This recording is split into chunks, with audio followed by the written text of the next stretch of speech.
Hey, Chris, how you doing? Good. How are you doing? Oh, excellent. Good. See, I'm going to bring the input volume down. It's a little loud. Output.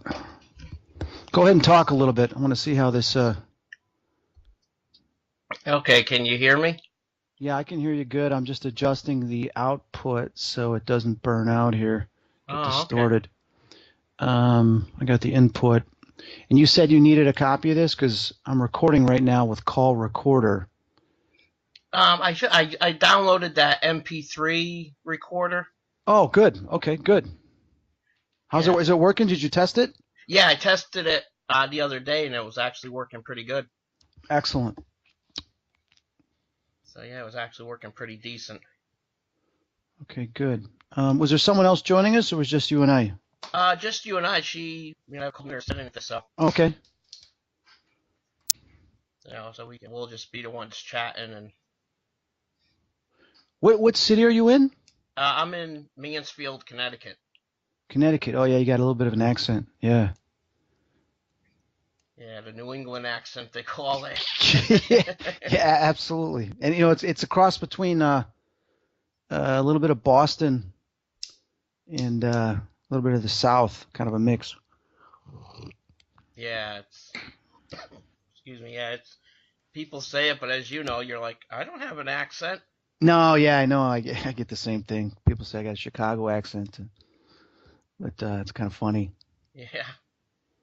So yeah, go ahead, start whatever you want to talk about.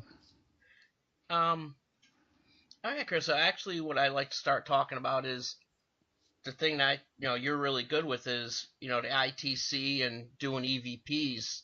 Mm-hmm. The proper way. How would you recommend people start doing them and how to do them? Well, I think the first thing is your intent. What is your intent with what you're doing? When you take a look at, the research that's been going on since the 50s, even prior to that, when the Roman Catholic Church discovered some voices that were on the recordings when they were transferring some Gregorian chants, is some EVP is discovered by accident. But probably the majority of people are going to be listening to this are going to want to learn how to either perfect their ITC or go out there and do it for the first time. So if your intent and your purpose is that you are looking for EVP, is you want to kind of rule out any other noises. You want to make sure that when you're in a room and you're doing EVP, that TV's off, cell phone's off, and you identify the people that are in the room with you. If anybody coughs, someone acknowledges that it's them.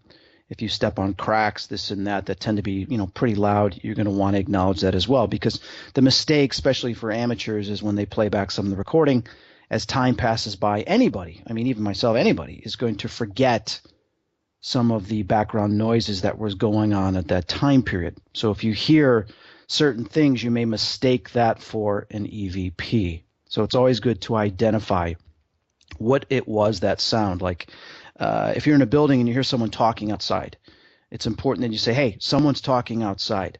But here's something I want to state too, is if you know what they said outside, repeat what they said. Because we have captured DVP, direct voice phenomena, where we believe someone on the first floor was talking, yet someone says, hey, nobody's down there. And we played back the recording, and the recording is audio of the spirits that are in the house talking about us. So even though you may hear someone talking in the background or outside, it's important to also pay attention to that and make sure that there is somebody outside. So someone may go and see, okay, there is somebody, or we can see them visually. We know that there's someone talking, because you might miss out, and I've made the mistake many times, miss out on actual direct voice phenomena. Direct voice phenomena compared to EVP is you hear it with your own ears. It's not EVP, which is electronic voice phenomena, meaning that you're playing it back with an electronic device. That's the only time you hear it is upon playback. So there's a difference amongst the two. The other thing is use, a recorder that has a history of getting EVPs.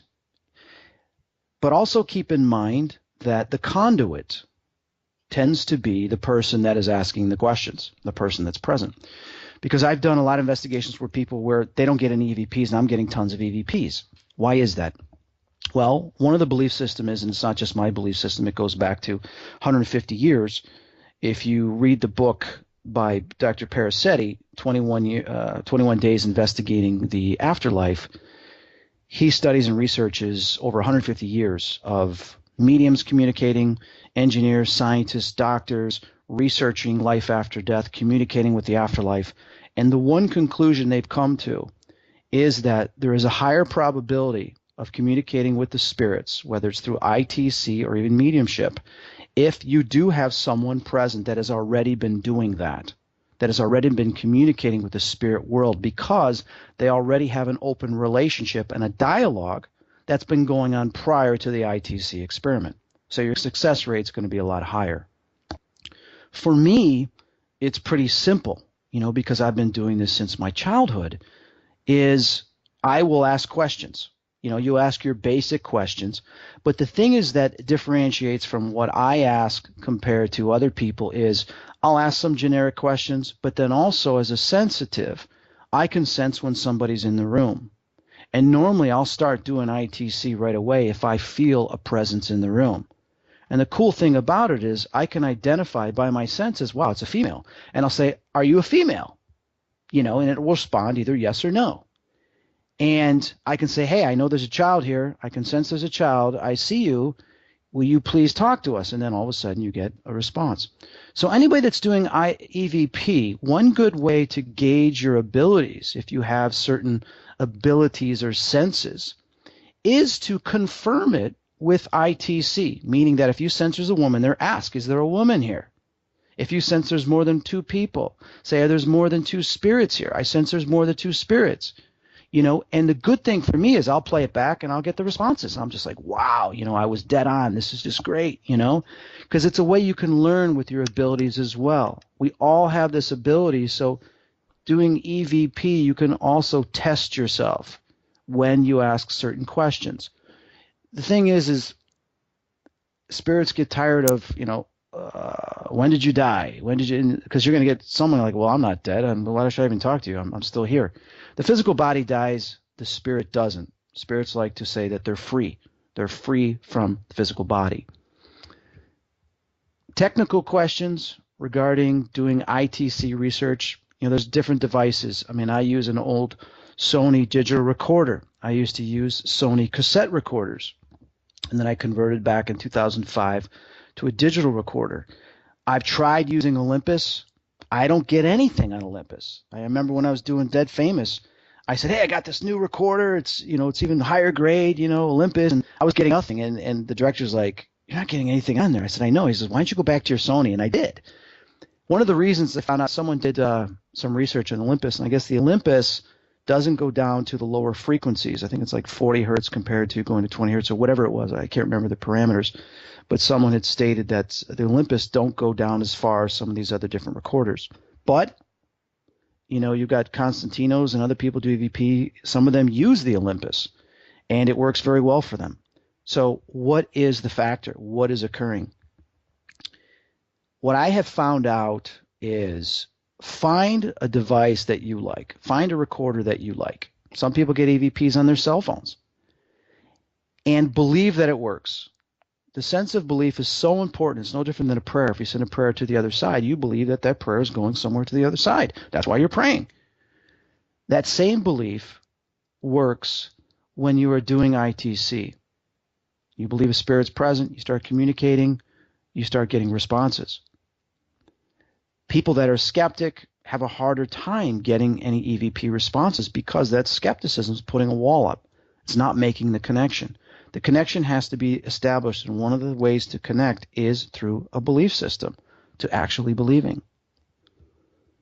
Once you've got an ITC, you've got some EVPs, the thing is always to transfer it. So you can play it back on a better system, like putting it into the computer. Everybody's pretty much got recorders where you can hook up the USB, you can put it into a computer system.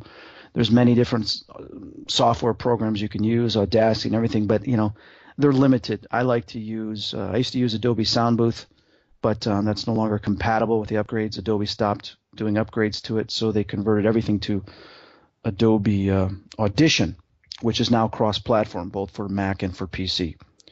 So I use Adobe Audition, and I'll just use some of the filterings in there. And when I say filterings, is I'll bring the audio in, I'll save the audio file based on the location, the date, and what file number it is from the file. If it's the first file, second file, third file, fourth file.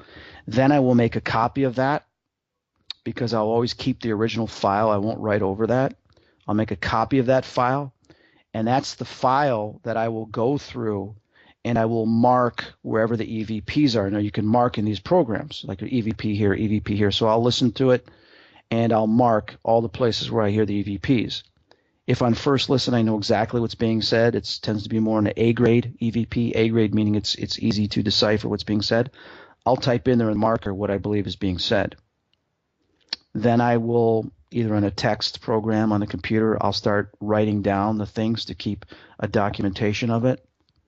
And then what I'll do is in that file that I am marking, I'll extract the question that's being asked, sometimes the question before or the question after, or both the question before and after, and the EVP that's in between. I'll extract that file, and I'll call it like EVP1 from folder 1, and then I will listen to that again.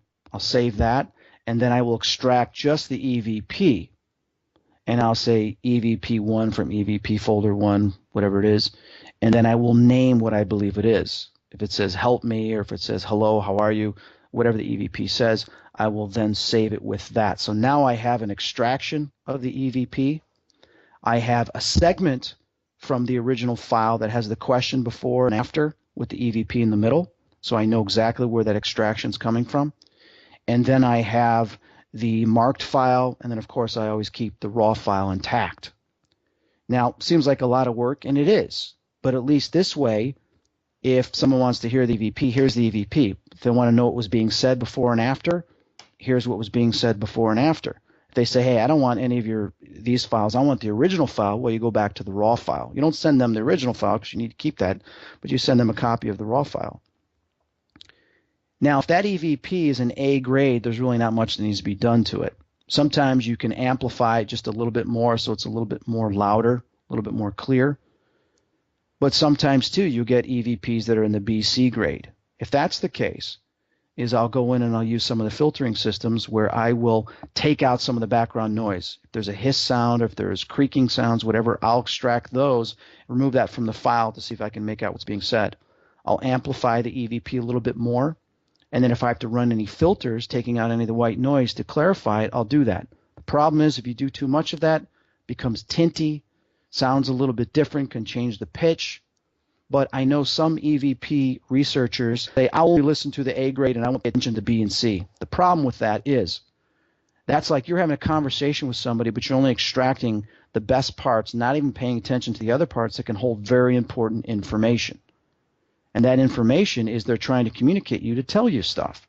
So I completely disagree with anyone who says they only take the A grades, they don't listen to the BC grades. Sure, when you do evidence review, you can show just the A grades, but you can find out so many remarkable things in the BC grade if you take that time. And what ends up happening is some people don't take that time because they're actually just being lazy.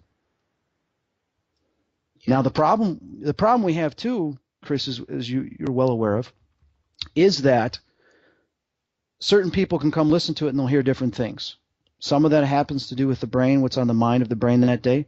Sometimes is also that, well, certain researchers have been doing this for a long period of time. Like I'll tell people say, oh, I'm an EVP expert. I said, you're an EVP expert, really? I said, how many hours have you listened to? Oh, hundreds, thousands. Well, if we broke that down, okay, well, let's break that down. How long you been doing this? How many days a week? It's never that much. Nobody's been doing that. I shouldn't say nobody's been doing that. People have been doing that.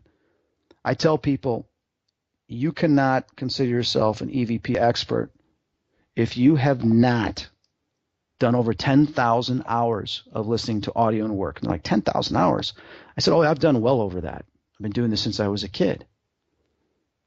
It's a lot of work. People that have been doing this for a long period of time know it is a lot of work. You can spend 1 to 2 hours just on a 10-second clip. Yeah, and that's, like we do is when we listen to the audio clips, like you said, we go through because, the A's usually obviously stand out. And then if you think you hear something with the B is, the one thing my personal thing is people just listen to it on the recorder and they'll tag it. I'm like, well, that's good, but I like to listen to it on a computer, as you stated, because I like to tag it on a computer, break it down, like you said, go before, go after, and listen to it. And that's, I think, people listening to it directly from the recorder and just going by that, you're missing a lot. Very good point. And to illustrate that even further is, people, remember, we're listening to consciousness, okay? When I say consciousness, we're listening to a personality, a spirit, from the other side, not necessarily from the other side. They're just basically in a dimension we can't see, or in the EMF spectrum we're not able to see. But you have to think CSI and FBI here. CIA, you got to think that way. What I mean by that is that you are listening in on them communicating to you, which you cannot hear with your own ears. No different than if somebody's tapping the phone or got a microphone in a room and they're out in a truck outside listening in. What do you think they're doing? They have headphones on, hooked up to computer systems to where they're cleaning up and amplifying the sound so they can hear it as best as possible to make out what's being said. That's what you should be doing in the BC range. You should be listening to it on a computer with headphones, noise-canceling headphones. You should be boosting up the sound just like the FBI and CIA do when they're listening in conversations. And then you should be using filtering programs or whatever, just like they use too. If they're listening to somebody on a phone, or if there's background noise in the room that the people are in, they're spying on, they try to filter that out as well. So you should be doing that so that you can find out what's being said. If you're not doing any of that, you only do an A grade, then you're not a true EVP researcher. You're not doing your due diligence. You're not taking the time to really find out what's going on there. And it's no different than we've done experiments where we've had somebody upstairs and we've been on the second floor and we're on the first floor, and we have them talk, okay? And they talk to somebody else back and forth. And we record it on the first floor. Now you play it back, you can hear bits and pieces of it. You can hear somebody talking. But when you amplify and do all these things, you can't make out exactly what's being said. But yet we have upstairs, we have a recorder up there, we can compare the two. And we say, okay, here, listen to this. And the person will listen to it. Well, I'm getting this, this, this, this, and this. And then they compare it with the actual audio, and they can see they can be off a little bit. The thing is sometimes you're going to be off. It's just impossible to decipher some of these frequencies, these audio recordings that are so low. And if you filter too much, it can change things as well. But still, it's important information. Think FBI, CIA is how important it is to them in getting some of these conversations for legal reasons or to spy on somebody and get secret information. It is so important. So it's important to us when we're doing an investigation, spirits are communicating with us to find out every single thing they're saying. And if you don't know what's being said, then just put unknown. I put unknown. I can't figure it out. I've spent so much time on it. I can't do it. But here's the best thing to do, which I found out, is go ahead and spend that day or two, many hours, going through your EVPs. And then when you think you're done, take a couple days off, a week off, whatever, then come back and listen to it again. You'll find out at times that some of the EVPs have changed. Now, have they changed? Well, not possible because the information's already recorded, it's documented. But your thoughts have changed, and now you may hear more than you heard before, and you may recognize something you didn't hear the first time around. Because what can happen too is, and I've talked with Gary Golka and some other people about this, is when you're listening to the audio over an extended period of time, your brain goes into a certain pattern and a focus that it's just listening to a certain frequency. When you stop listening to that and you get on with your daily routines, your brain then focuses and analyzes and hones in on other stuff. So it can relate and go through the environment. So when you come back, it's kind of like fine-tuned, and it's got more energy, it's stronger, and you come back and then you listen to it again, you're going to recognize things you didn't before.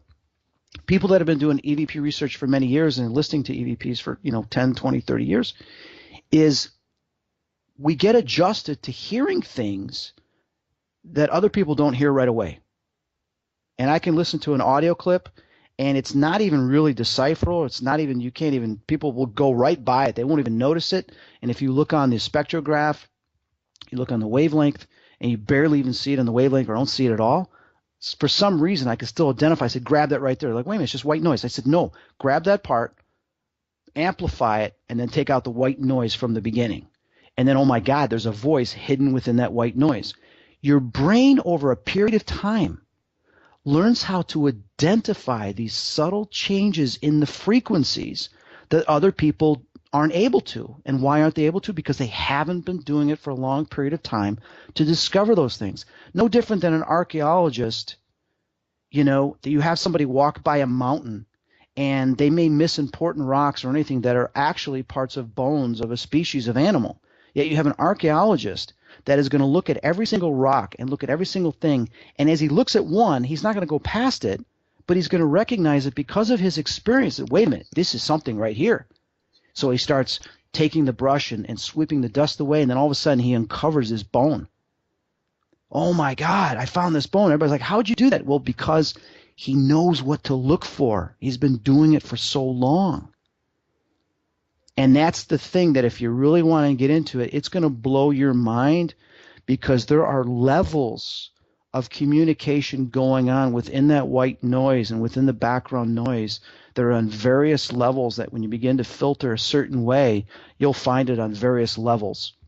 And you're like, oh my God, this is more work. And it is. There's so much more going on that we don't recognize or hear when we're just in the A or B level.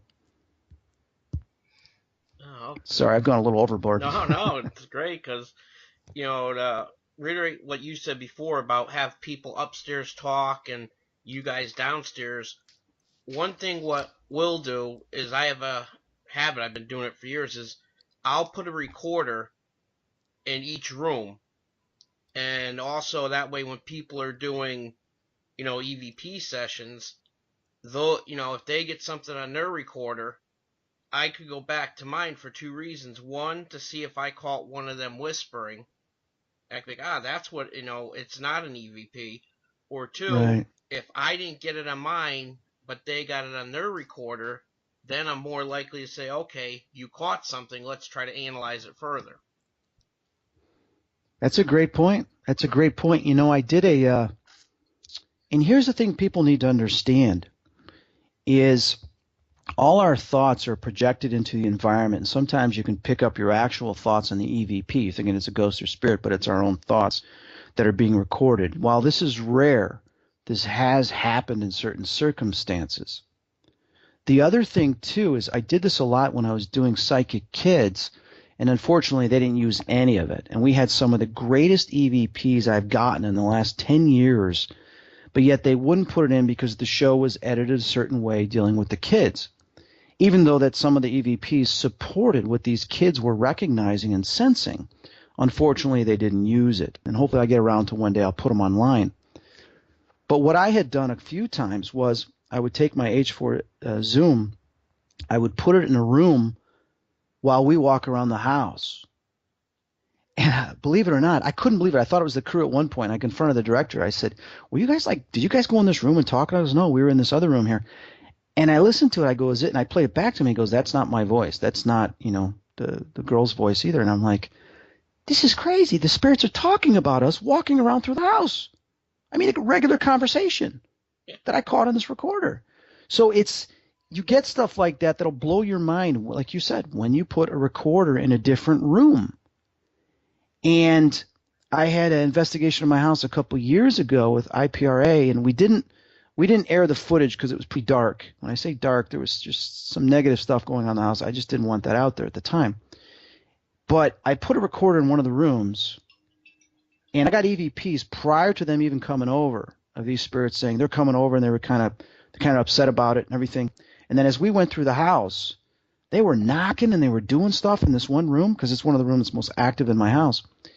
And I couldn't believe some of the stuff I was catching. Actually, some of the stuff I caught, I did put on YouTube. I call them the imps, these little demons. And two of the voices are from that recording where you hear the knock and you hear them. They say, do something to his back or whatever. I can't remember. I just put it up. But you will get EVPs. You don't have to be asking questions. You can put it somewhere in the house or in the investigation, and you will sometimes capture the ghosts or spirits that are there talking about you with what you're doing. And it's pretty amazing when you hear that. Oh, definitely. We've got, a couple, EVPs like that over the years where you leave a recorder, like I said earlier, and, you listen to it and people are talking and you're like, wow, that's pretty good.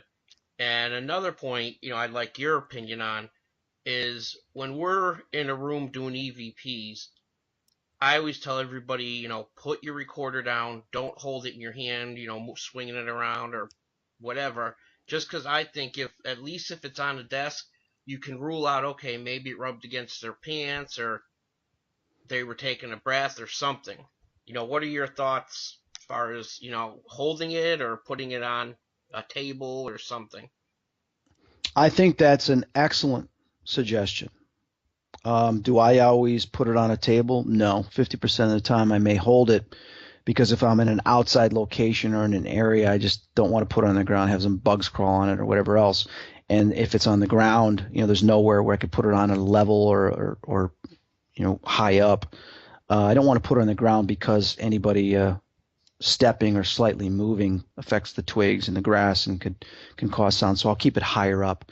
However, as we know, some of these digital recorders tend to amplify things. Like you said, someone could breathe and you don't hear it with your own ears, but then when you play it back, the breath is louder and you're like, oh my God, So you have to be careful with all that stuff. But no, it's a great suggestion that if there's a table or something nearby to where it's not, so far away from you, it's good to put that there and let it rest and don't touch it.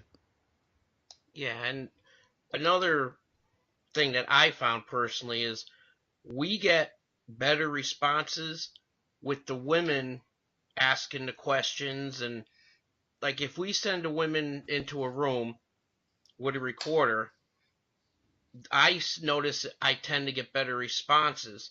Not that we don't, the men don't get them, but it seems from my experience, the women, I don't know if the spirits or whatever are more comfortable talking to a woman or, any thoughts you have on that? I can't say offhand um, whether they would prefer to talk to a male or female. Sometimes they will prefer to talk to, someone in the room that's, respectful or knowledgeable of what they're doing. I've had a couple places, two places actually. One was in Gettysburg 2 years ago. I felt a woman shoot down through the ceiling. And I said, oh my God, I just felt you. I just saw you. And I didn't see you with my eyes. I saw you with what you see in your head as a medium, as a sensitive. You will see these things there. You see it with like your third eye. So I said, all right, and proved to everybody I just saw this female. I break out my recorder and I said, will you please say hi? And all of a sudden you hear a woman's voice go, I'm scared. And I said, why are you scared? And it says, of you. And I'm like, why? And I said, okay, listen, I said, is it okay? I go, we're coming in here because we want to talk to you. I'm not going to hurt you. Obviously, you can see my energy that I've communicated with various different forms of spirits and entities, and maybe that's what's scaring you. I don't know, but we're not going to hurt you. Do we have permission to go through this house, communicate with you and any other spirits just to get to know you? Play it back, and a male voice goes, yes. And I'm like, whoa, there's a male spirit here too. So it's really cool, and I think the thing is state your intent of why you're doing it. And another EVP researcher brought something up to me that I thought was great. Is he says, sometimes they'll be standing there and you're not getting anything because the spirits, the questions you're asking is really stupid, and they're like, what are we, children? Treat them as adults. Treat them as intelligent people. So ask intelligent questions, because sometimes they'll be standing there and they're not even going to respond. Like, I don't want to talk to you. I'm not going to ask that question. What are you asking me that for? And who knows if a lot of groups have gone in there before, they probably asked the same question and they're tired of it. They're like, I'm not going to, I hear that all the time. So be unique in your questions. Be personable, be unique, state your intent, why you're doing it. Don't all be all about you and this and that. Say, you'd like to learn something from them and prove that they exist and this and that. And then, be surprised by some of the results you get. Yeah, and that's, a great point. And, I noticed that's something a lot of the newer groups do. And you hear, and like you just said, I said to people when they come on, I go, don't ask why you hear your name, yada yada.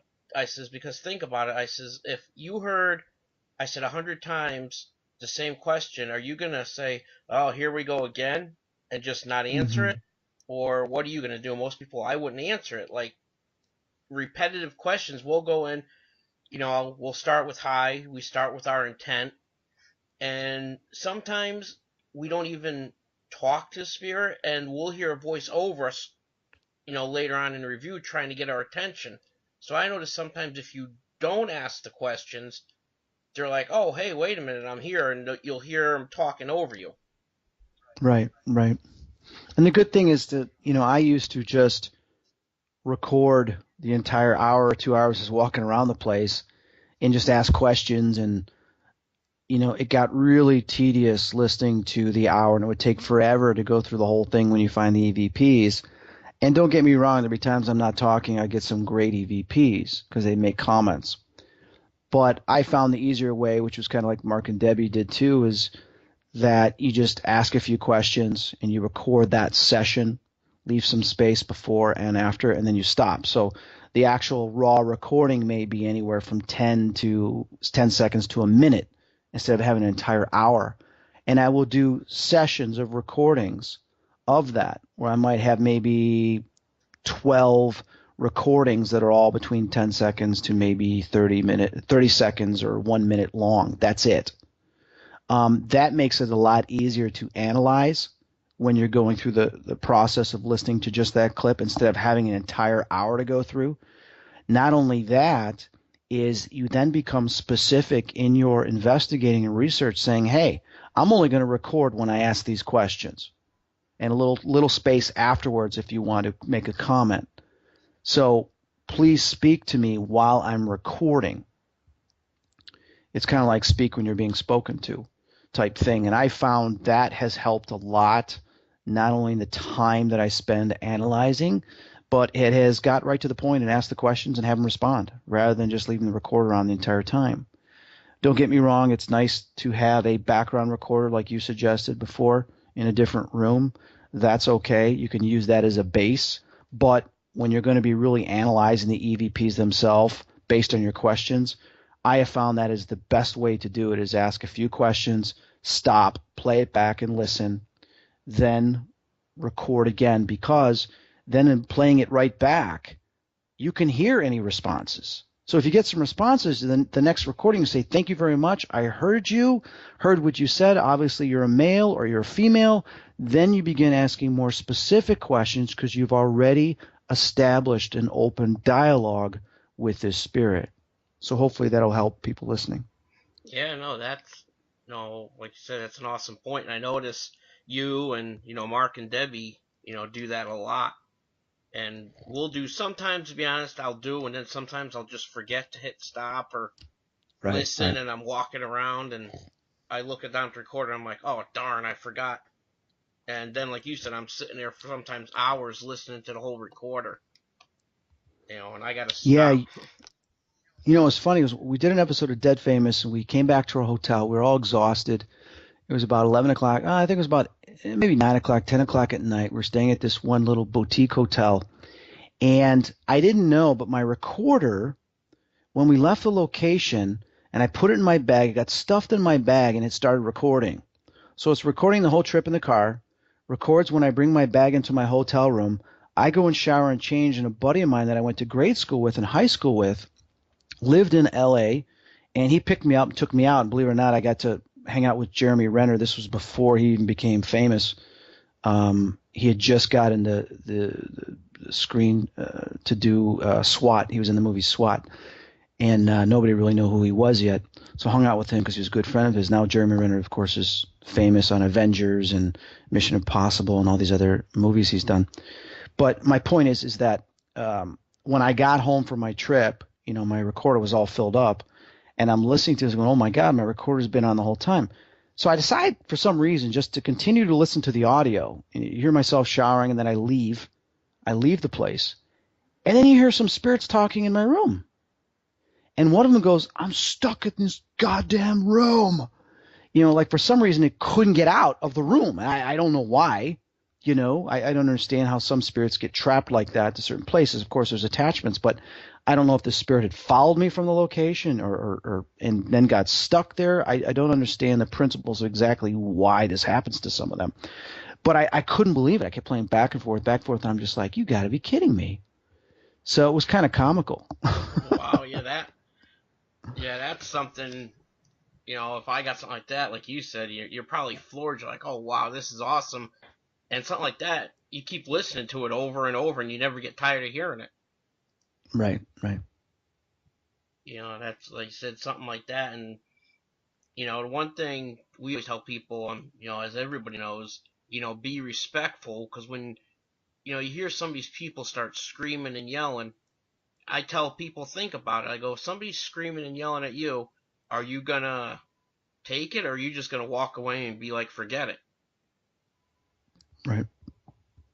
And the biggest thing obviously is be respectful. Don't, oh, you're this, you're that, you're afraid of me.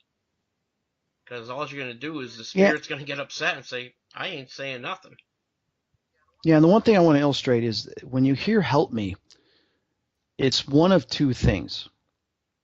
And it's important. It takes many years to identify this and understand this. And I've seen many, green investigators going in, like, oh my God, they want us to help us. Oh, okay, we're going to help you. And, well, how do you help them? First and foremost, and I remember at the Stanley Hotel, we kept getting help me clear as day. And it was a male. My senses were going off. So I said, wait. Everybody's like, oh my God, the spirit wants to help us. What do we do? I go, hang on a second. And I started recording, and I said, you really don't need help, do you?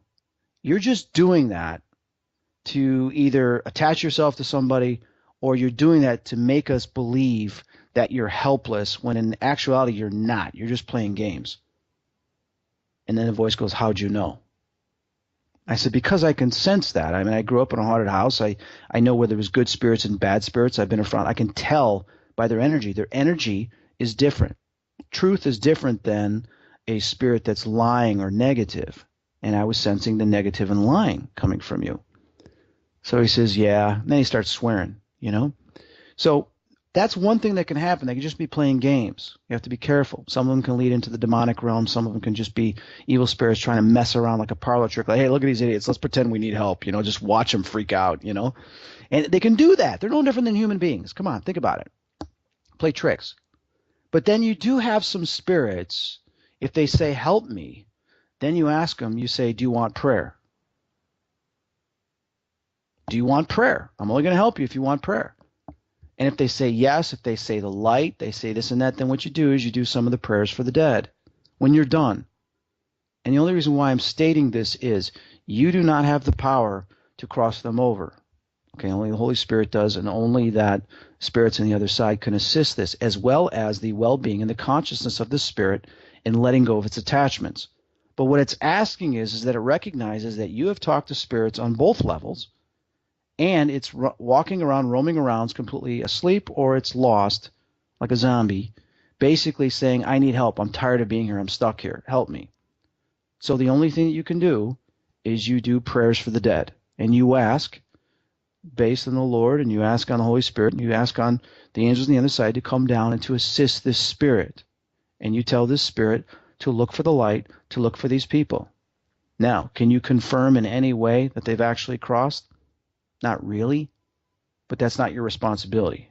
Your responsibility is when they ask for help is to say prayers for them and allow those prayers to do their work. That's all you can do. And I'm tired of people saying, oh my God, I crossed all these spirits over. How do you know? Because sometimes it can be a trick. You have to be specific. You have to say, do you want prayer?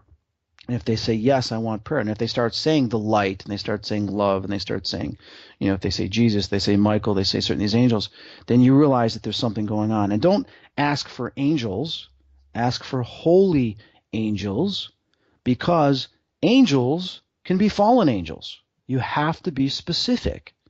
And this comes directly from Adam Bly. He told me about this years ago. Because I was telling him, I'm asking for angels. Like, Chris, you got to ask for holy angels. I said, oh my God, you're so right.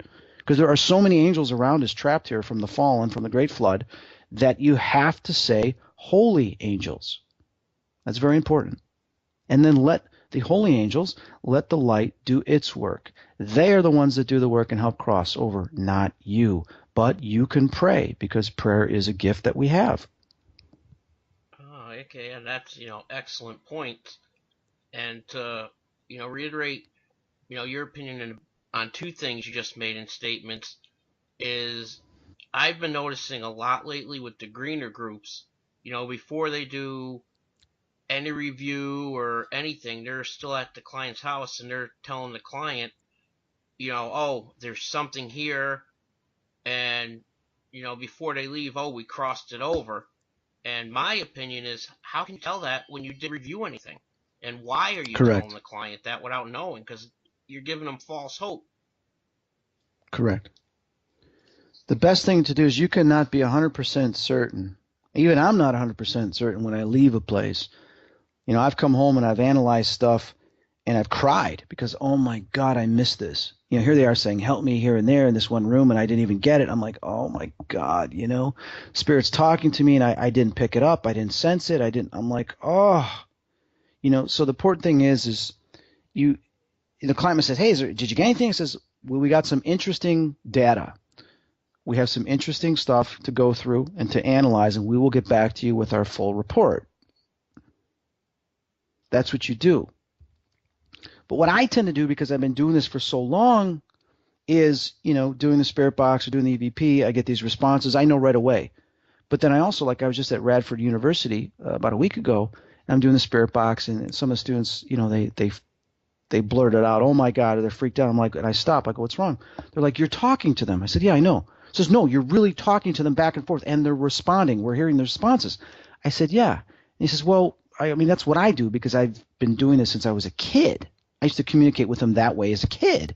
So I use devices to communicate. So number one, I can hear what they're saying. But number two is I don't always hear what they're saying.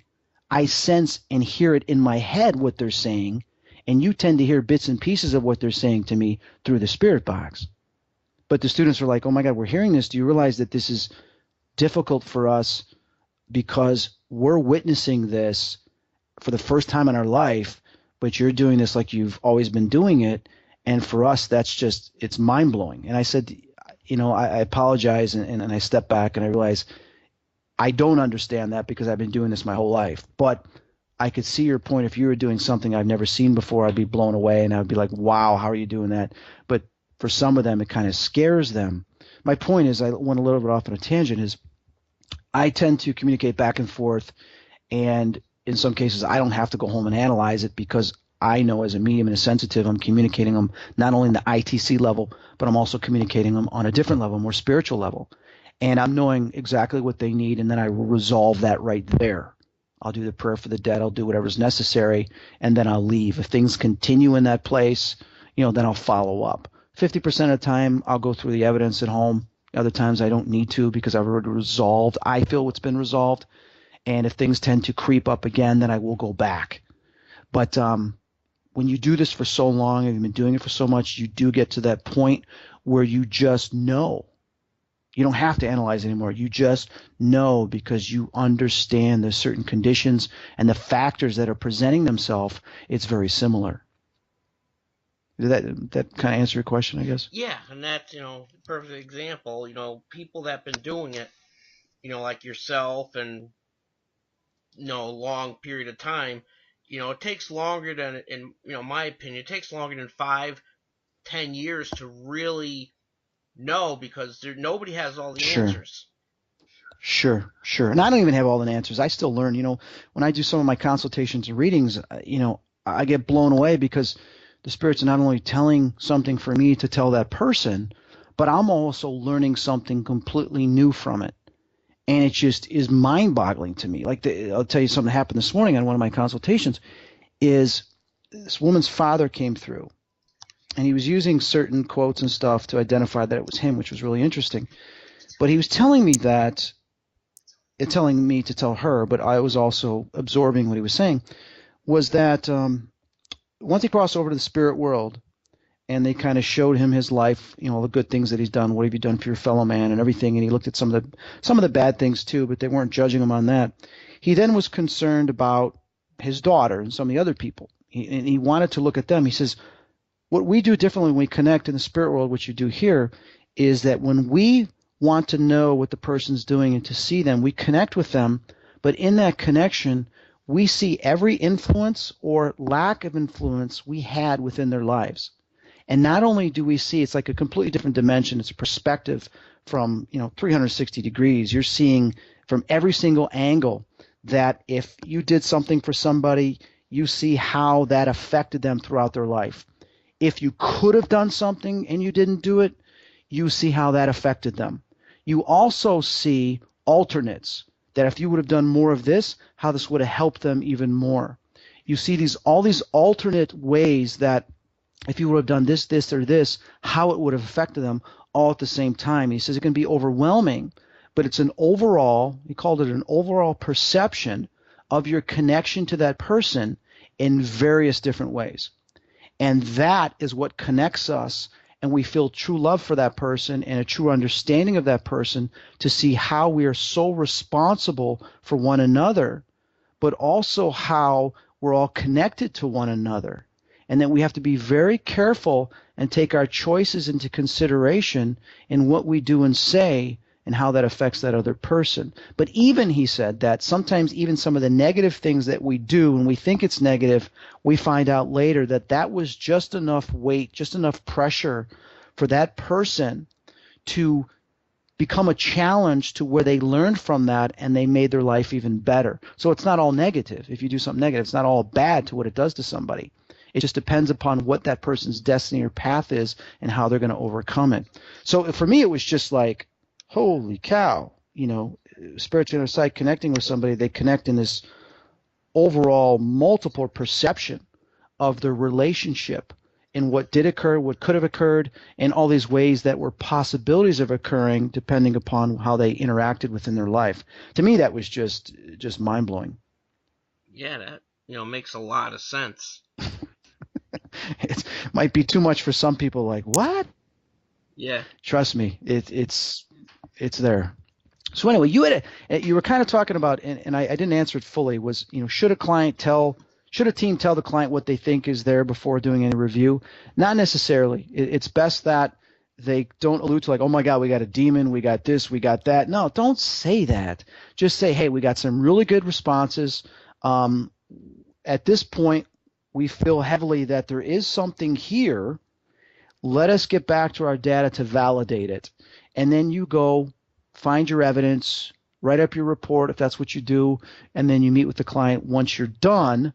Don't do any assumptions. Don't assume, because sometimes you'll bite your tongue when you go back and you get the evidence and go, oh, I shouldn't have said that, because you find something new. So it's best to wait until you've done your full review and analysis before you go back and tell them.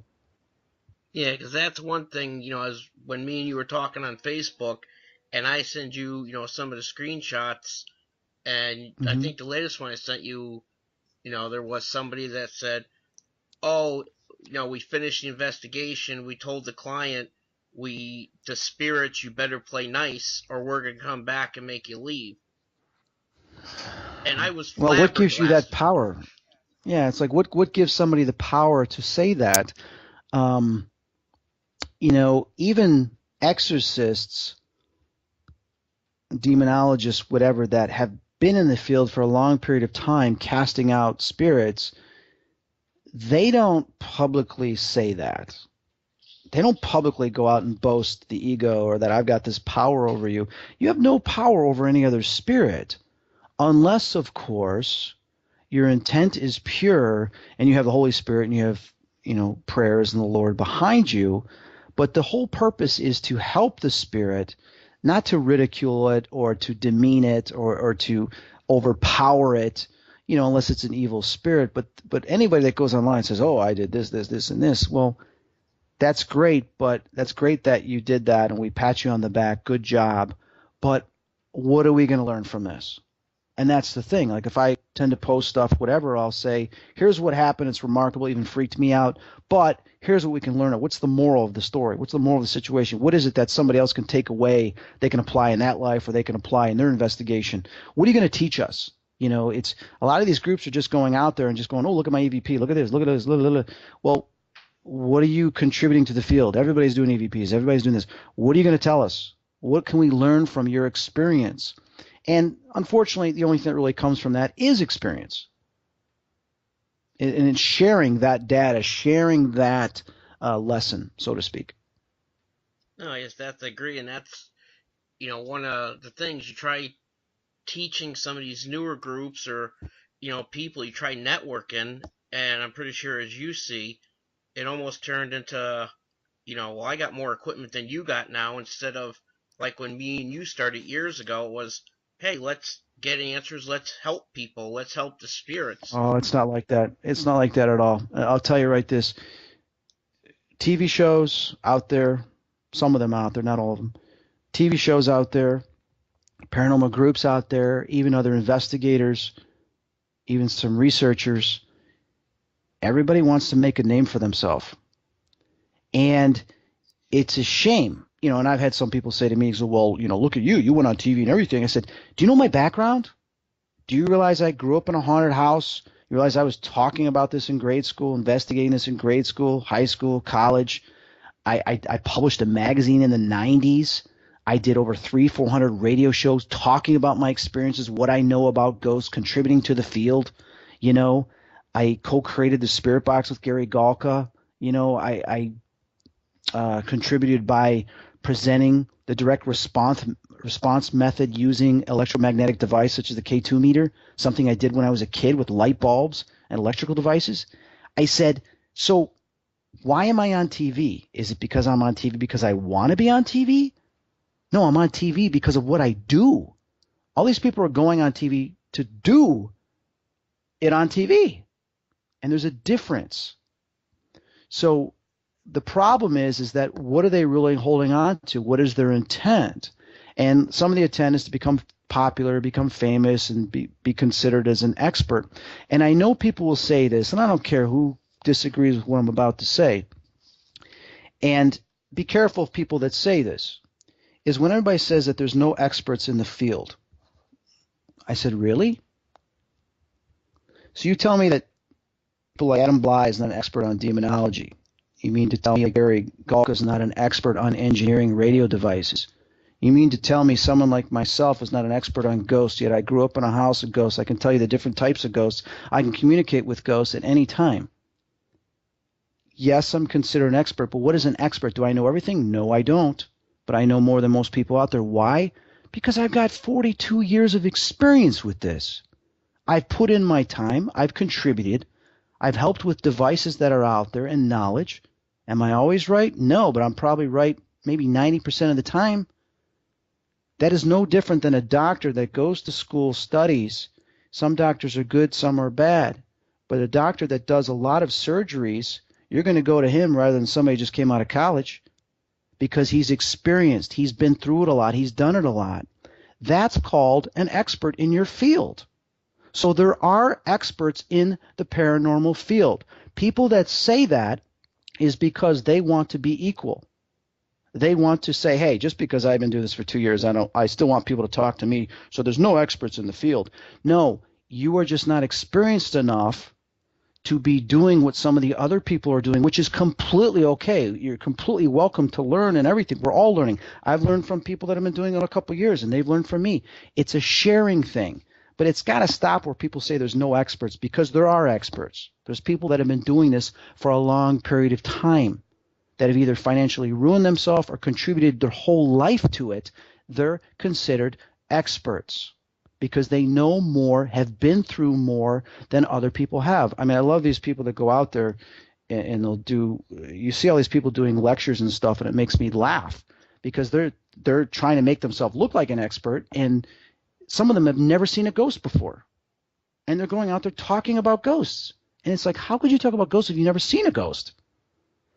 And some of them will they'll elaborate their backgrounds, or they'll exaggerate some of their stories, and it's a shame. But let me explain this. It's no different than any other field. Politics is like this. Attorneys is like this. Other fields have the same difficulties and the same problems. We can't just say it's in the paranormal field. It's just humanity's way of thinking to try to market themselves and get people to look up to them. Part of it's being an ego. Part of it's making up for not having that experience by making themselves popular and famous, so that will drive people to them rather than their experience, or I should say lack of experience. And I'm not putting any of them down. My God, people, I've got friends that have been doing this for many years, people that just got into it, and I will work with each one equally. It's not the thing. But I'm just trying to state that there's, certain terms or statements people make, and they really have no right to state that. And when anybody confronts me and I said, okay, why don't you do a background check on me? Why don't you talk to people I went through grade school with, high school with, college with? They'll all tell you the same thing. I was talking about this having experiences when I was a kid. So you tell me how that does not validate the things that I do compared with what you do and what you say.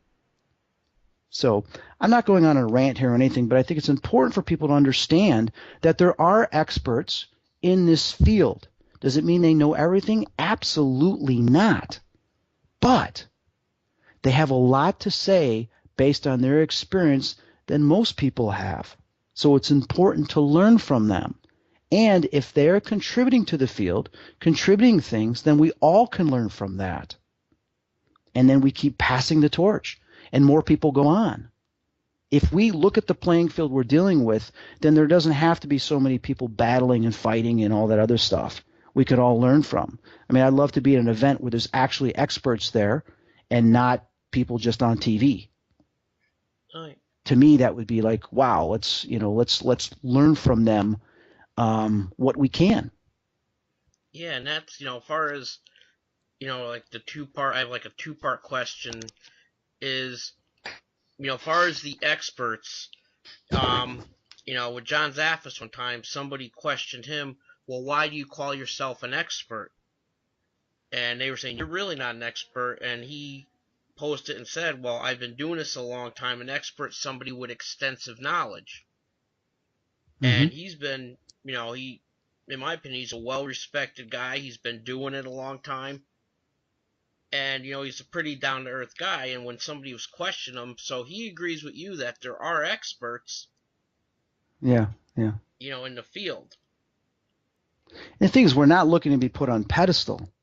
But the thing is, if you have a question regarding a certain thing, or if there's something that we have an experience with, well, who are you going to go to? And I make that analogy with a doctor. You get a doctor that, say he does brain surgery. Okay, he just got his degree, just got out of college, just started his practice. Okay, and then you got a doctor that's been doing this for 30 years, brain surgery.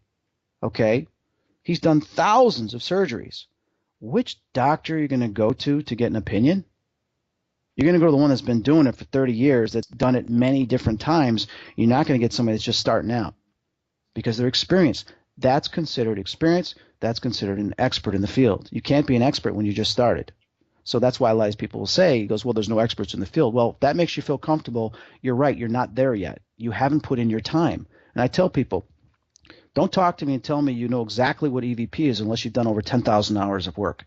Why don't you break that down on how many hours that is a week, over how many months, how many weeks, how many years?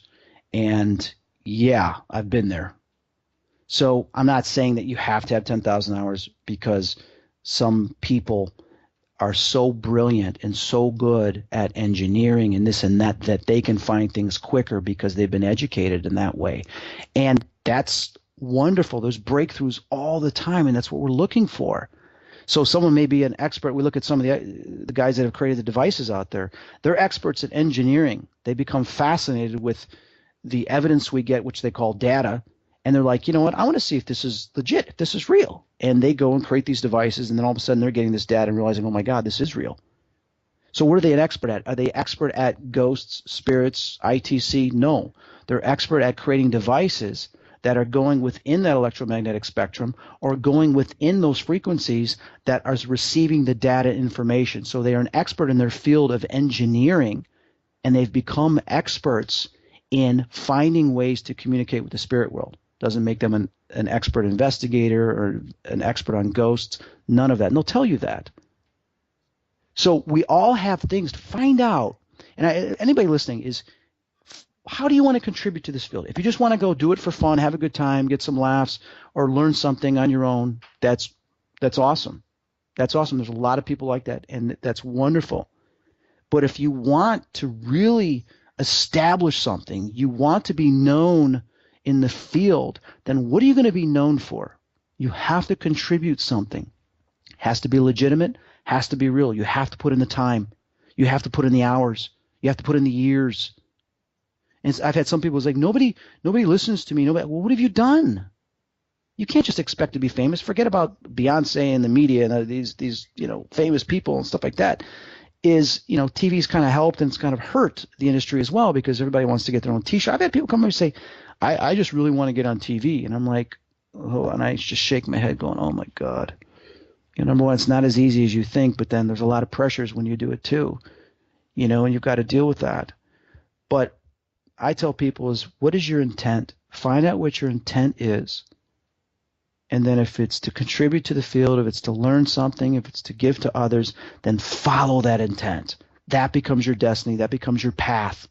And you will be known for that. Oh, exactly. And I, agree with you 100%. Out of all the groups out there and people doing it, I say maybe 10% are doing it for people like us, for it's a passion, we want to help. And I think the other 90%, since all these shows came on, are waiting for their big break. Yeah, that's the thing. And I was with a Chicago group back in the 90s, and I had a disagreement with one of the guys regarding the way we presented some of our investigations. And then back in the 2000s, I was with a group in Chicago, and we just all got busy with stuff. And I just decided, it's like, I don't want to be part of any specific group paranormal investigating. I work with various different groups at different times, but I just don't want to say I'm just with this group and that's it, because I don't want to limit myself, but I also don't want to try to classify and say, hey, our group's better than yours, or because they got me, or someone else is in the group, or this or that. I just didn't. I like to be an individual that floats around, works with different groups, learns from them, teaches them, whatever possible to the intent is, and do that route more than anything. And there's other researchers out there, they don't belong to any group. They may contribute to a group or two, but they do their research on their own. I mean, you look what is a real scientist. He does science on his own, or he might do it with another group of scientists. It all depends on what you feel comfortable with and what you want to do. But I firmly believe, and I hope that within our lifetime, hopefully mine as well, that we will basically break down that barrier to where we are communicating back and forth very easily, very clearly, and that there is no more wall that's been put up, by society in doing so, but that our technology has been perfected to where it's just like picking up a CB or an old phone or even a cell phone perhaps, and talking to them on the other side. I really hope we get to that level, and I believe we will. Oh yeah, absolutely. We're so close, so close. Yeah, I agree. That would be fantastic to be able to, see that and have that happen. I know we've gone overboard here, but I enjoy talking to you about this. And is there any other questions you have at all? Um, just Pardon me. I probably, going back to expert real quick. How many years would you say a group or individual would need to have to consider themselves an expert? Well, here's the thing. That's a very good question. An expert in what? You can't just say you're a paranormal expert. You've only been doing it for a couple of years. You're not. But if it's something that you create and you contribute to the field that is just leaps and bounds or got us in a direction that's remarkable, then you're an expert with that device in contributing to the field. Because you own that device, or you've created that device, or you've created that technique or whatever, and it's working, you've now contributed to the field. Because you look at science itself is when they have breakthroughs or whatever, and whether a scientist has been around for 30, 40 years or he's just a new scientist, even new scientists come up with some incredible ideas that work and changes science forever. So we can say for any group to considered to be experts, I don't think there's any groups out there that are experts because they don't stay together that long. They don't. And, people come and go. It's more the researchers themselves that become experts because they've been investigating the paranormal and supernatural for such a long period of time. Oh, yeah, I agree. It's, I've been around, this is going on my 27th year, and it's people, I've had people that stayed 6 years and then one day they're just like, yeah, I'm tired of it. I don't want to do it no more. It's a revolving door. Sure. Yeah, and there's nothing wrong with that. A lot of people becomes a hobby, becomes an interest. I mean, when I was in college, I didn't investigate that much. I didn't do too much of it. I mean, things happened here and there. But, I was playing football. I was going after the girls. I was studying. I was painting and drawing and getting my degrees. I was involved in so many things that I just didn't have the time, and it wasn't that important to me then, Yeah.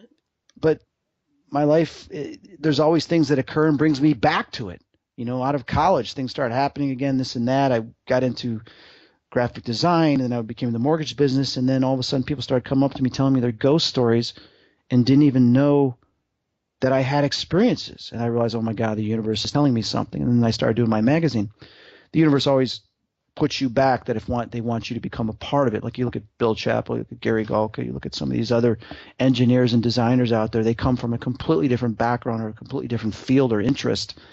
And fate and destiny has brought them into this because they know they can contribute to it. What? So, these experts, hey, someone can come out with a device that completely we can hear back and forth, and they've only been doing this for a year or two.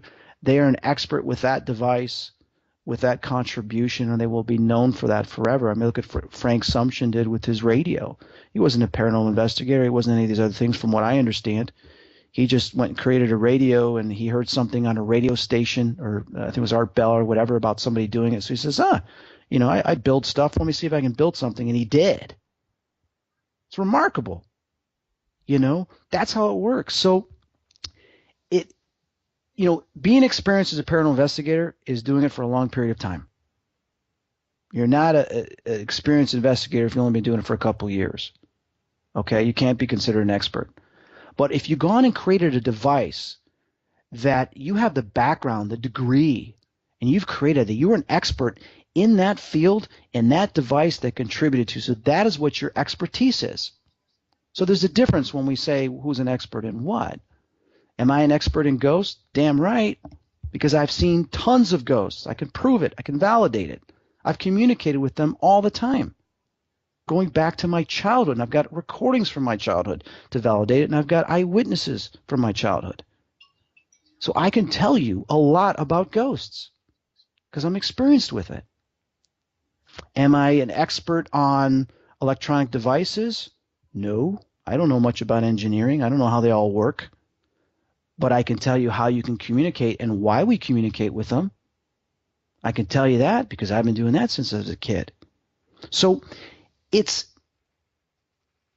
has to do with different variables of what your contribution is, what your ability is, that makes you an expert in that particular contribution to the field.